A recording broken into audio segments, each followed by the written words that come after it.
You're up. All right. I'm going to take one that maybe, I don't know if it'll surprise you, but I think it might surprise some people. I'm going to take the 76ers. Okay. Off the board. And the reason I'm taking the Sixers off the board is I love what they did with Paul George this summer. I love the way they filled out their depth around that signing. I thought Daryl Morey did a fantastic job really building a roster out when often we see it go the Phoenix way, where it is you add a big salary guy, you keep two other big salary guys, and then you're filling out with minimums. I thought he did a really nice job, really creating what should be a really good team. Here's my issue. How many years do we believe Joel Embiid and Paul George are going to be healthy April, May, and June? That's my worry with this whole thing. It feels like we are, even though we haven't even started the clock, it feels like we're already on the clock. Like with this. I love Tyrese Maxey. Tyrese Maxey is in any other situation, I think we would talk about him as a full-blown superstar in the league because I think those are the kind of numbers he'd be putting up. I think he is deferring in a good way to veteran guys, whether that be Joel Embiid or James Harden when he was there. I think Maxey has done a really good job of kind of, hey, I'm still the young kid here. I got to play my role. But Tyrese Maxey alone is not enough to make up for we get into the first round and Embiid's limping around and Paul George is out. It's not going to matter. Maybe you can pull off a first round win, but that's going to be it. And that's where now, if they can get a couple years where George and Embiid are healthy at the right time of the year when we get into the playoffs, absolutely this team could win a championship. But I don't even think we get to the end of Paul George's contract thinking of these guys as full-blown title contenders. Never mind the end of Embiid's new contract with the extra year tacked on as title contenders without some other moves having been made. And that's the thing. It just feels all very, very tenuous with this team. Tenuous is a generous word, isn't it? Yeah. Like based on what the Sixers have done. But technically, right, this is a 4-year window, right? You've got Paul George and Joel Embiid locked up for essentially the next 4 years. You've created for yourself a 4-year window. Paul George is 34. Joel Embiid is 30. It's fair to wonder, okay, is it really a 4-year window or is it like a year or two shorter than that? Are we talking about a 2-year window, a 3-year window? If I had to put like an over-under, I'd probably put it at like 2.5. And I might go under on that window, which is fine. Like you open up a window. You've got like a lot of teams wish they were on this list, right? That's what we're talking about. This is a great situation for Philly to be in. They have finally, and the biggest thing that kind of sticks out to me with the Sixers lately is move past the drama, right? Like you're so far past some of the processing drama that is just sort of surrounded Joel Embiid throughout his 8-year NBA career, with whether it's like the different general managers, Sam Hinkie, and everything that went along with that, mostly outside noise, but whatever. And then the other GM, I'm forgetting his name, but with the burner tweets, Brian Colangelo. Colangelo, thank you. And then Ben Simmons, James Harden, etc. It's like, okay, Joel Embiid just signs the extension, which I thought was a no-brainer move for the 76ers. You just got to do it. You get Paul George, again, expensive, something the Clippers weren't willing to pay, but you got to open up your window when you got Joel Embiid. No-brainer move to me again. Tyrese Maxey, you got him. Like, there you go. You've got your trio. You're free of drama. You got the coach that you wanted, and Nick Nurse. Like, it's game time, baby, in Philadelphia. Yep. Like, it's do or die, but it just feels like, man, wouldn't you have wished for them to kind of get to this point like a couple of years ago as opposed to right now? It just felt like they were always close but never got there. But again, you got to tip your hat. They finally did get there, and this is sort of what everything has been leading to. This team, I think this team, if they wanted to, could win a ton of regular season games. I don't know that they're going to care about that. I think they should probably prioritize, hey, Joel Embiid, maybe just hit 65 games because we all know that you want to be all NBA and all you care about that, but let's not get you to 75. Paul George, ditto. Let's just get, maybe even he at this stage might be like, I'll play 55. I don't care. But if it's up to him, right? Obviously, one of these guys can get hurt for 2 months and then it's not in their hands anymore. But yeah, you got to catch lightning in the bottle in the playoffs because I don't know about you, Keith, but like I still think I think Joel Embiid is so freaking good. I really do think the playoff shortcomings are mostly bad luck. I'm not trying to make excuses, but like he's so good. Like I have a hard time believing that he can't just be dominant in a playoff series.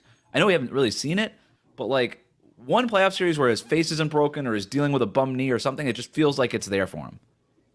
I'm with you. I think there's been a couple things. One, it's whether he's been banged up going into the playoffs, or I think what gets like sometimes like he's just run into times when one, his team's not the better team. So I don't know if they're really expected to win. And sometimes he's been great. And then other times he's run into, maybe it's 50-50 or a toss up, but like the Boston stuff, right? Losing to Boston repeatedly. I just think Boston generally has had better teams. And the other part of that is too, Boston is just uniquely equipped to defend him every time they come there. And they have a plan that went from Stevens to Udoka to Mazzulla of they trust it, which is, hey, let him go get 40 in the first 3 quarters. And then he's not going to be ready to go. Fourth quarter, he's going to be already tired out. But the problem is Philly's like, we can't not let him get 40 in the first 3 quarters. Otherwise the fourth quarter won't matter because we'll be down 20. So like you're playing chicken or the egg constantly of, maybe we can find that magic. And I'm with you too, where it felt like, just let all this other stuff go. Like I'm over the process stuff like that. Right. That's a lifetime ago in NBA terms. That's a decade ago now. Embiid's been in the league for 10 years. I know it sounds crazy to me to even say that, but I think it's because he missed so much time early in his career that it really only feels like it's like year 7 for him. But it's like, he's now just like Giannis. He's on the other side of 30 now. Like we're at a point where like all that other stuff, like that's all old news now. Move forward. You have a great team. And this is a good example of we're close. Let's go for it. And I trust with Daryl Morey too. I think he is maybe it's because he learned at the feet of Danny Ainge, but there's no sentiment here. If Paul George is not Paul George in 2 years, guess what's going to happen? We're going to try to trade him. And we're going to move them and we're going to figure it out. And that's going to be how we try to keep this window open around Embiid and Maxey as long as we can. I would hope that those conversations are at least happening too, in terms of like, let's go for it. Joel Embiid, you already have your regular season MVP. Yep. Like let's go for this thing. Let's make sure that we're maintaining you. Adding Andre Drummond this offseason, I thought was a sneaky good move for them. It's big time. A serviceable center behind him. And you could, if we give Embiid a night off here, Paul George the night off there, you can kind of rotate them as long as one of you have stars on. Obviously, Maxey could just play, 120 games, no problem, but whatever it's going to be.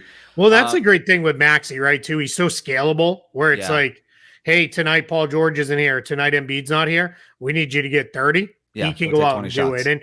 And they added a ton of wings. This team is loaded with all kinds of wing guys that can play in place of Paul George. And I said it over and over again going into the summer. They needed to spend on a quality backup center, even if it is 75, 80% of the time. Maybe even you hope it would be 90 to 100% of the time. That's a luxury. And what you would love to do is say, man, we overpaid Andre Drummond to play 8 minutes a night in the playoffs. Great. Then you did it. Yeah. But you'd rather have that than we're masquerading with Caleb Martin at the 5 out here because we have no other option because we didn't get a backup for Embiid. Like that's where, hey, let's go. Let's be really, really smart about that, with this stuff. Cause I think that's, just the way you kind of have to be. I'll say this too. I know you've said it a couple times, like about the whole just go for it thing in Embiid, like you already won your MVP.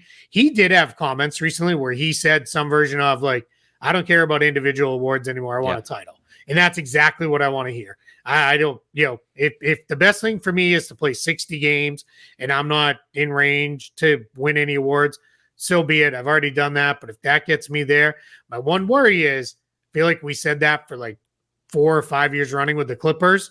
And then they tried it. And then they got to the playoffs and both Kawhi and Paul George were healthy. And then like a day later, they weren't again. So it's like, it feels like we haven't quite cracked the code on this. We know it's important not to run guys into the ground all season long, but like super load management isn't necessarily the great thing either because that hasn't always worked out. So, but yeah, Philly's going to be a fun watch. It's a great point. They added Gershon Yabusele. Just had to include that. True. Loved him in the Olympics. And they might have another move to make too, by the way. Like they could probably use a real power forward. It sounds like they're going to be starting Caleb Martin there. It's not the best utilization of Caleb Martin. He's a little undersized. It's not a big deal if you got Joel Embiid next to you. But again, if Embiid's not always next to you, it could be a problem. Kenyon Martin Jr. is on a big contract. They've got that's the one, right? That's their trade piece. That's why they paid him what they paid him was, I'm Mr. Numbers and I don't like to be this guy, but when you drastically overpay a guy to turn him into a walking trade exception, I start to feel a lot less bad because when he's getting $8 million and he was probably only going to get 2 or 3 on the open market, I don't feel too bad saying, yeah, they paid you to make you a trade chip, because you know Part what? of the job. He knows it too, right? Right, Like exactly. he knew what he was signing up for. Exactly. It was part of the job.